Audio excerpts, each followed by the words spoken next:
What's up, beer drinkers? How y'all doing this week? Just being about me by myself this week. I don't know if you can tell, just a little bit different intro, but yeah, still gonna have some fun. Still gonna drink a beer and talk about some beer news. We're not gonna have the cold brew list this week, but come back next week and we'll have one for you. And and then I'll talk a little bit about my trip back to the Bay Area. Had a little bit longer extended trip than I usually just fly in, go to the game, fly back out. This time I flew in a little early and flew out the next day. So I got to visit some friends and drive around the Bay Area a little bit. So that was kind of fun, and drink some good beers too, of course. I'll get to those later on in the show. All right, so let's get to the beer then, shall we? All right, so I guess this is 3 in a row from my good friend Will over at Catalyst Crafted Ales. I have Purple Rain. Never meant to cause you any trouble. Never meant to cause you any pain. This is their Red Corvette seltzer aged in, I think, French oak barrels. Let's see. So I looked up their Red Corvette because I think I've had it before. It's pretty good. It's a little on the sweet side, of course. It's featuring Syrah, Petite Syrah, Sauvignon Blanc, and Zinfandel. It's blended for a juicy flavor profile. It's boasting watermelon, raspberry, and strawberry on the front and splashes over your tongue, leaving a clean slate behind. Small batch blend only, 15.5 gallons blended for summer 2025. And then he put those in a couple of French oak barrels, and it went from a 12% seltzer to a 13% seltzer. This one is our classic Zinfandel and Syrah seltzer, aged in French oak casks from a winery in Washington. Medium darkness and puts off fruit punch vibes with some cranberry with a nice warming finish and a dry bite. Only 2 barrels were made of this blend, so enjoy it like your steak. Rare. I'm more of a medium rare guy, but I know what he's talking about. So this has a cork in it, so I'm gonna have to cork off. I'm gonna have to pull it out right now. Hey now. And through the magic of editing, I uncorked it, and it's in a clear bottle, so you can already see the color. It's a dark red. I would hesitate just to say it's a slightly purplish red, but it's more red than anything, and maybe a little bit of brown in there too. I don't know where that's from, but it does look like a little bit of a brown. So let me pour this. I'm going to pour this into a nice stem glass and take a sip, and I'll tell you what I think. All right, so already on the nose, you get a lot of the barrel in it. A lot of the oak in the nose, and a little bit of the wine grapes. Yeah, they're shining through. It's a big blend. I think what I say, Syrah and Zinfandel, Sauvignon Blanc in there. I do like Syrah and Zinfandel. They're not my favorite grapes when it comes to wine. I'm more of a Pinot Noir, Cabernet Sauvignon type of guy, but I do enjoy some wine, and Syrah's not bad. It's not my favorite, like I said, but it's not the worst either. Zin, on the other hand, they can get a little peppery for me. I don't like the spice. I don't like the spice in my wine. I don't like the spice in my beer too. You guys know that. So not a big fan of Zin, but it's blended, so maybe I won't taste it. Maybe this, because not all Zin has the peppery flavor, but some of them do. So let's see what this is like. This Purple Rain, I mean. All right. I'm getting a lot of notes of cranberry. That's definitely in there. A little bit of strawberry on the backside. It is warm. I could feel it. Slowly creeping down my chest. Now it's right there at the base of my sternum, right at the end of my sternum right now. And it is dry. It does finish dry. Makes me want to take another sip, but it is 13%. And I'm recording this at 7:36 in the morning, which is morning for some of y'all, but for me, It's actually night, so I guess it's more like my 7:30 at night. Feels good, tastes good. Ooh, got a little gas bubble in there, so excuse me for that. I like this. I'm digging it. It's not very seltzery as far as like it's not carbonated. That's what I meant to say. It's not effervescent. I 100% has to do with the aging in oak barrels, and I kind of like that in my seltzers. So I can't really consider this 100% seltzer because it's not bubbly. So, but maybe I'm wrong. I don't drink a lot of seltzers. Do seltzers? Maybe some seltzers don't have any bubbles in them. Maybe they don't have any CO2 injected. But I do like the CO2 injection. It does change, but it does alter the flavor. So I don't know. Take it as it is, right? This is good. It's strong, it's juicy, and it's dark, but more like a cranberry juicy, not a hazy IPA juicy. So I will rate this seltzer later on during my Untappd portion of the show. Don't forget to follow us on Untappd. Search Cold Brew Podcast and friend us, and we'll friend you back. But right now, it's time for some beer news.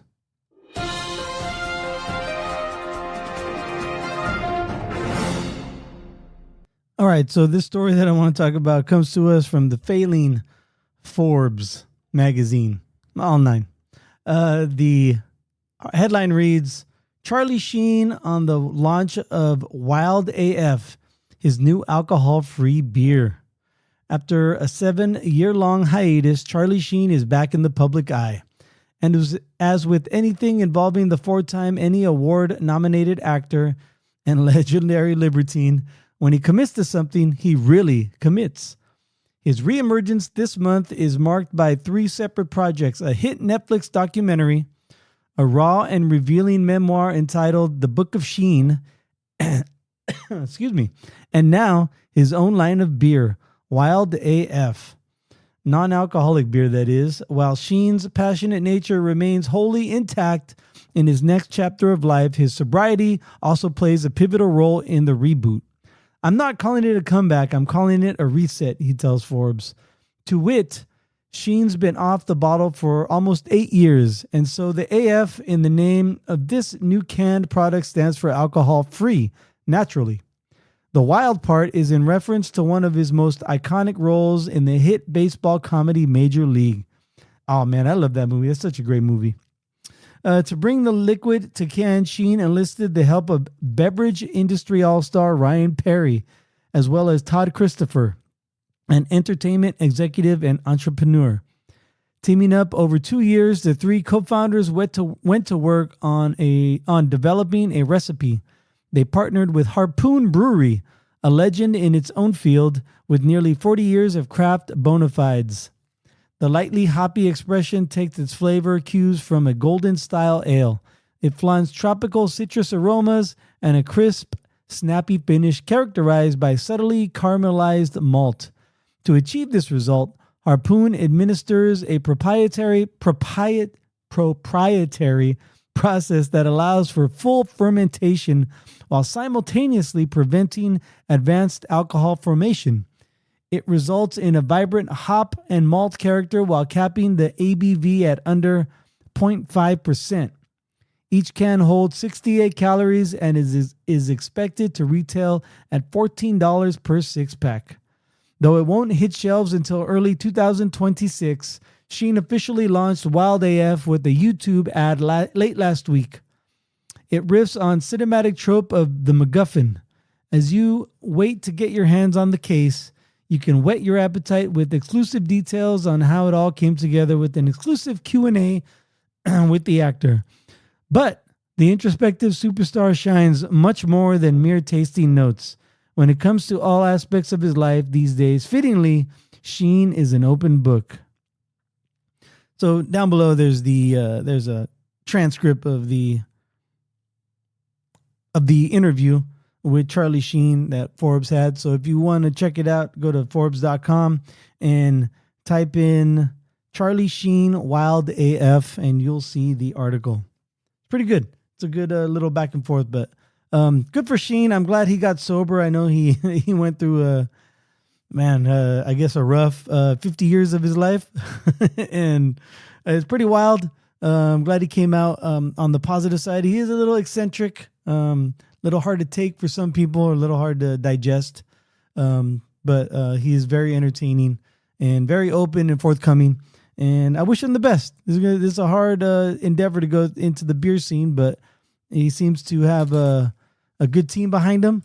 And the alcohol-free, the NA beer segment is a growth segment in the beer industry. So maybe he can succeed where others have failed. All right, that's all I have for this week. I had two more, but I kind of want to save it for Sorcerer Chromatic. So maybe I'll bring them up next week if they are still relevant. But I guess right now, I'm going to rate my beers right now. This is going to be a short show. I know you can tell. I'm going to rate my beer, and then I'll let you know how my trip to the Bay Area went. So this one, truth be told, pull back the curtain, as Sorcerer Chromatic likes to say. I've been pausing and drinking and talking, giving the stories and everything. So I have been drinking, so I think I have a good taste on what I'm going to rate this beer. I'm going to give it a 4.25.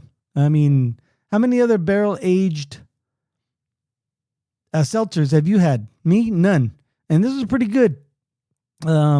Like I said, I was hoping for a little bit more carbonation. Maybe I am expecting too much. The flavor is really good. The oak imparts it feels more like wine than seltzer because of the oak. And maybe that's why I didn't rate it a little bit higher. But I think 4.25 is a pretty good rating. Let me see here. Purple Rain aged in French oak barrels. The overall rating right now is 3.99. So I'm not that far off. So 4.25. And I'm going to say it is, let's see, notes of cranberry and with a strawberry finish. Very good, I guess. Save and check in. All right, let's see. What badges? Punchtoberfest. Pros from your friends at Punch Cigars. Get to know the official cigar of beer lovers a little bit here. PunchCigars.com. Hey, look, I just plugged Punch Cigars. Never heard of them. So my trip to the Bay Area was fun. It was busy though. I think this is one of the busiest trips I've ever had. I left here Friday morning. So Thursday night, I took the night off of work Thursday night, and I met up with my friend Ronnie over at Tap Savvy. I haven't talked to her in a while. I haven't seen her like 3 or 4 months, I think. Can't remember the last time I saw her, but regardless, she's doing well, and I'm happy for her. Cheers to she bought a new house, so good for her. And then bought some beers for my place for potentially the show. We were supposed to record Monday when I got back, but things fell through. And so I ended up drinking the beers that night, playing video games. And so I left Friday morning, got to when I left and I landed, I saw that, man, this place over here, the Phoenix Valley of the Sun, it should have been Valley of the Rain. I heard it got a really big, huge monsoon storm Friday after I left. So, yeah, it's terrible what happened to those people out there in Globe and Scottsdale. So I hope they can pick up the pieces. But I got to the Bay Area around 10:30. My brother picked me up, and we went to my old job site and saw the old guys I used to work with before I transferred. So it was good to catch up with them, see them again. And they're really slow over there compared to our yard. But yeah, they're all doing great, and it was fun to hang out and joke with them and talk a little bit about work, but mostly, how's everyone doing?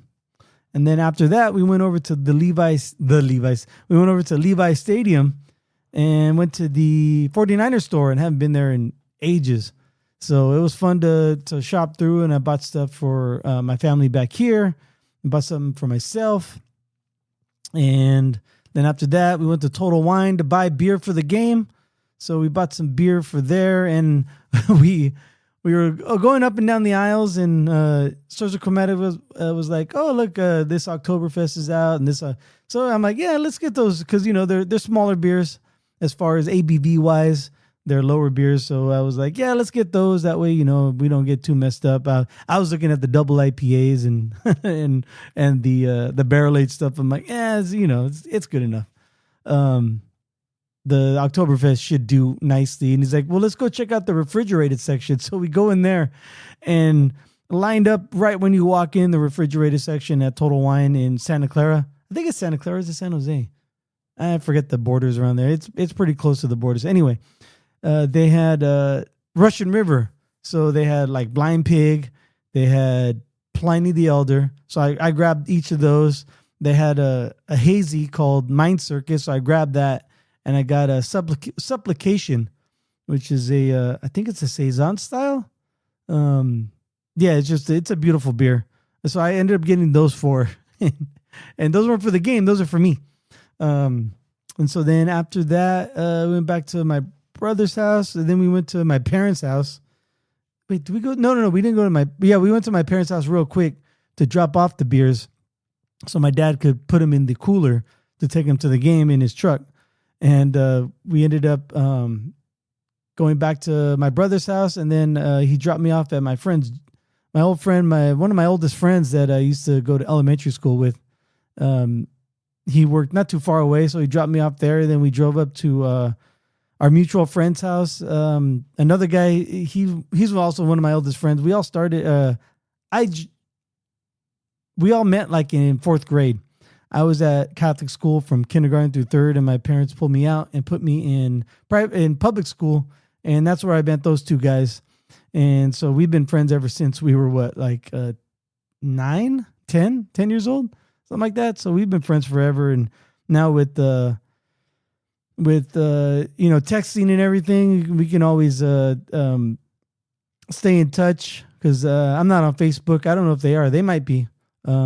And they're not on Instagram. So whatever the case, I met up with them, and then a 4th or 3rd mutual friend of ours, he met us up. He met up with us.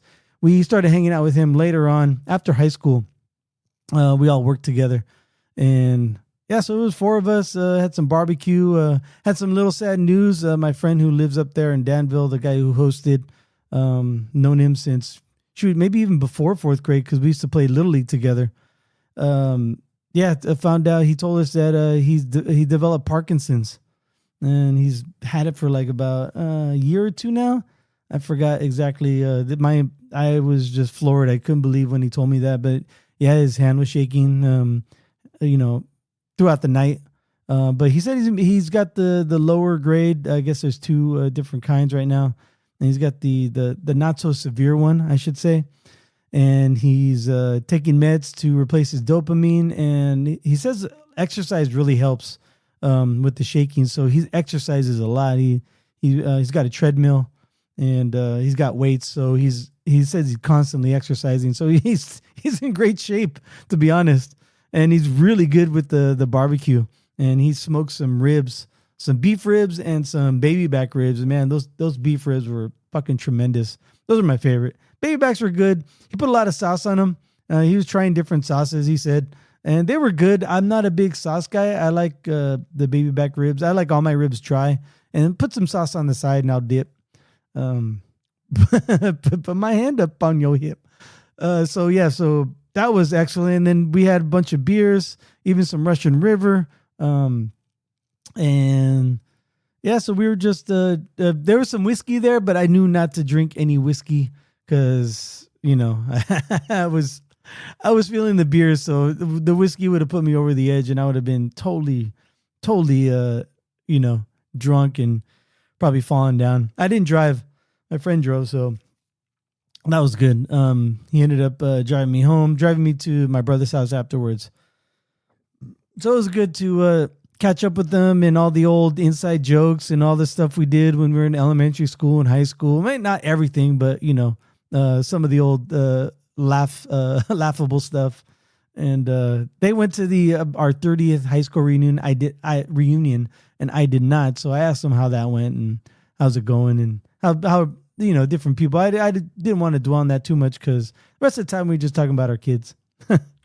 I mean, that's what old people do, right? Get together, talk about your kids. I had no idea when I was a kid that's what people do, but yep, that's what we did. So I had a great time, and then woke up in the morning a little dehydrated. I must say, I'm glad I did not drink that whiskey because I would have been fucked up, hungover. And my brother's got a 3-year-old and a 5-year-old, and they have all the energy of a 3-year-old and a 5-year-old. So I'm glad I wasn't too bad. I tried to power through it with some coffee and a lot of water and some breakfast, but I ended up taking some Advil, and that finally got my headache gone. And and so Saturday, no plans on Saturday. We ended up going to the farmers market there in downtown Santa Clara, and that was kind of cool. Bought some stuff, got to hang out with my nieces as well, and got to see them out in the world, interact with people. They're too much. And then after that, then we went over to we went to my parents' house, and we dropped my brother's kids off, and Sorcerer Chromatic. Oh, I got an alarm going off. That's what's that alarm for? 8:00. Anyway, sorry about that. We dropped the kids off at my parents' house, and we went over to Bear Bottle. It was Sorcerer Chromatic, the engineer, and I. We went to Bear Bottle Brewing. They have a tap room in Santa Clara, and ended up getting a flight. I know I don't get flights. I broke my own rule, but I got a flight because I wanted to try a bunch of different beers. Let me see if I can find. Let me see. Let me scroll back. So I ended up getting 5 beers and I posted it on Instagram. I got the Hella Hetchy, which of course is a Hell's Pills. All right, Hell's Lager. That one is good, clean, crisp. I got your Catch You Later Hosen. Oh yeah, instead of Catch You Later Hosen, which is their Martin style Oktoberfest beer. That one was really good. Nice, crisp lager with a little bit of a malty backbone, or a caramelized malty backbone. That one is good. I dug that one a lot. Then I had an IPA called the Merced Trajectories. That was a West Coast IPA, piney, dank. That one is okay. That one kind of left my mouth really, really dry in a way that I didn't really care for, but I could still appreciate it. And then the Supernova Nelson, that was a double hazy IPA with Nelson. Oh my God, that one was fucking phenomenal. I love that one. That one was so good. And then I had to get a dark beer, and they had a stout, nitro stout called Roasted Note, and that one was really good too. Now on nitro, it just made it smooth and buttery. It was, or not buttery, but creamy. So yeah, that was really good. And then after that, we went back to my parents' house, and we had ordered some South Winchester barbecue. So the engineer and my cousin was there. She came up and just to hang out, and they went to grab the barbecue. So we had some of that barbecue, some pulled pork, some brisket, some baby back ribs. I like those baby back ribs a little bit better. Just because they were dry. And then, so that was good. And then we went back to my brother's house after, watching the kids play outside for a while. My parents have basically a playground in their backyard because they have a swing set that has a slide and a little like a log cabin up top with the doors and shelves and little ladders and everything all over the place. 2 slides, a straight one and a spiral one. And they have a trampoline there. So it was fun to watch them play. Plus, hang out with my cousin, and my aunt was there, and my, of course, my brother and his wife and my parents, just catching up and talking and having a good time. And then we went back to my brother's house, and then he and I went over to Taplands to have a couple beers and watch the Oregon Penn State game, which was a great game, double overtime. Man, what a fantastic finish. Well, for Oregon it was fantastic, but it was still entertaining if you don't have a dog in the fight. It was good to go to double overtime.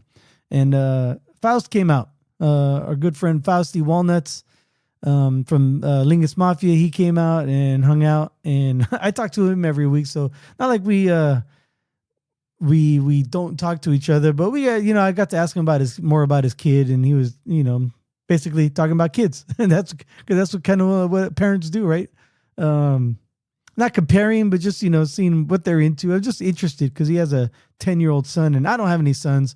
My brother doesn't have any sons, so just to see what the youngins, the young lads are doing these days. And yeah, apparently his son's getting into drums, so too bad for Faust, because he's gonna have to listen to his son become a drummer. But I heard some of his drumming is not bad. He's got some.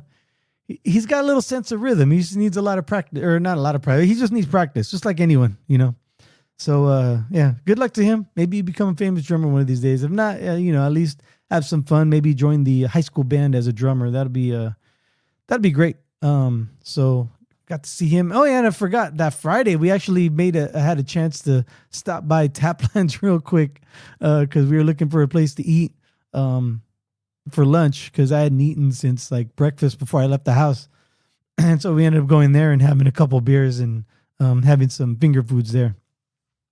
So I ended up going to Taplands twice, and then Sunday, of course, was the game. We Ubered, my brother and I. We Ubered over to Levi's, and my parents were already there waiting in line.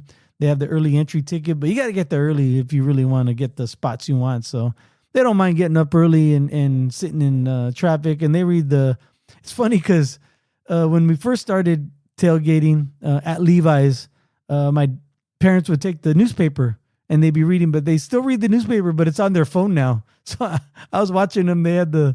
They subscribe to the San Jose Mercury News and they have it on their phone and they're pinching and zooming so they can read the articles better. And I'm like, hey, all right. So they're still reading the paper. And of course, it's like a mini tailgate right outside the gates to get in to do the real tailgating. Because people have the speakers out. They're cooking food. They're not just eating like, chips and dip. They're actually cooking food. And and people are dancing and having a good time. The bootleggers running around selling their stuff, their T-shirts and their necklaces and stuff like that. And it's crazy, man. It's fun. Have a good time. And then we got in, of course, and got the spot we wanted and had a good tailgate. Saw LT. LT brought his son and his nephew to the game. So they were there and got to catch up with them and drink with them. And had some good food. Saw my aunt on my mom's side. She has ALS, but she has a 49er season tickets, and she goes to as many games as she can. I got to see her. I haven't seen her in a while, so it was good. She's nonverbal, but she does have an iPad, and she'll type out what she wants. And it was funny because like halfway through the tailgate, she said, "I'll have a mimosa," but she misspelled have and she put a 3 instead of an E. So it kind of read like, I'll have 3 mimosas. So we had a joke about that. But yeah, and then the game was the game. The 49ers lost. The Jaguars, they didn't look good either, but the 49ers turned the ball over 4 times, and you can't turn the ball over 4 times and get none in return, I might add, and expect to win. So they lost 26-21. It was close. They had a drive going in the fourth quarter, and then at the end, and then they fumbled the ball, and that just kind of put the nail in the coffin right there. So they did have a chance to go ahead, at least 27-26, maybe go for 2 at that point and make it 29-26. But they ended up fumbling the ball, and then that's the way the game goes. They're playing again Thursday, which is tonight because I'm recording on a Thursday. And they're playing the Rams, and everybody's out. I don't expect them to win this, so they're probably going to be 3-2 by the end of this weekend. Well, shit, by the end of tonight, they'll probably be 3-2, which is unfortunate. But I guess it's better than I thought they were going to be since everyone started dropping like flies early in the season. Which is, man, what can you do? No, you can't really expect, and you can't plan for injuries. They just happen, hopefully they can hold on and fight for a spot in the playoffs, and maybe some of the guys will come back by then, but we'll see. Doesn't look too good. Anyway. All right, so that's pretty much all I have for this week. Thank you for downloading yet again another Cold Brew podcast. I am Greg, and on behalf of Sorcerer Chromatic, we'd like to wish you cheers. Until next time.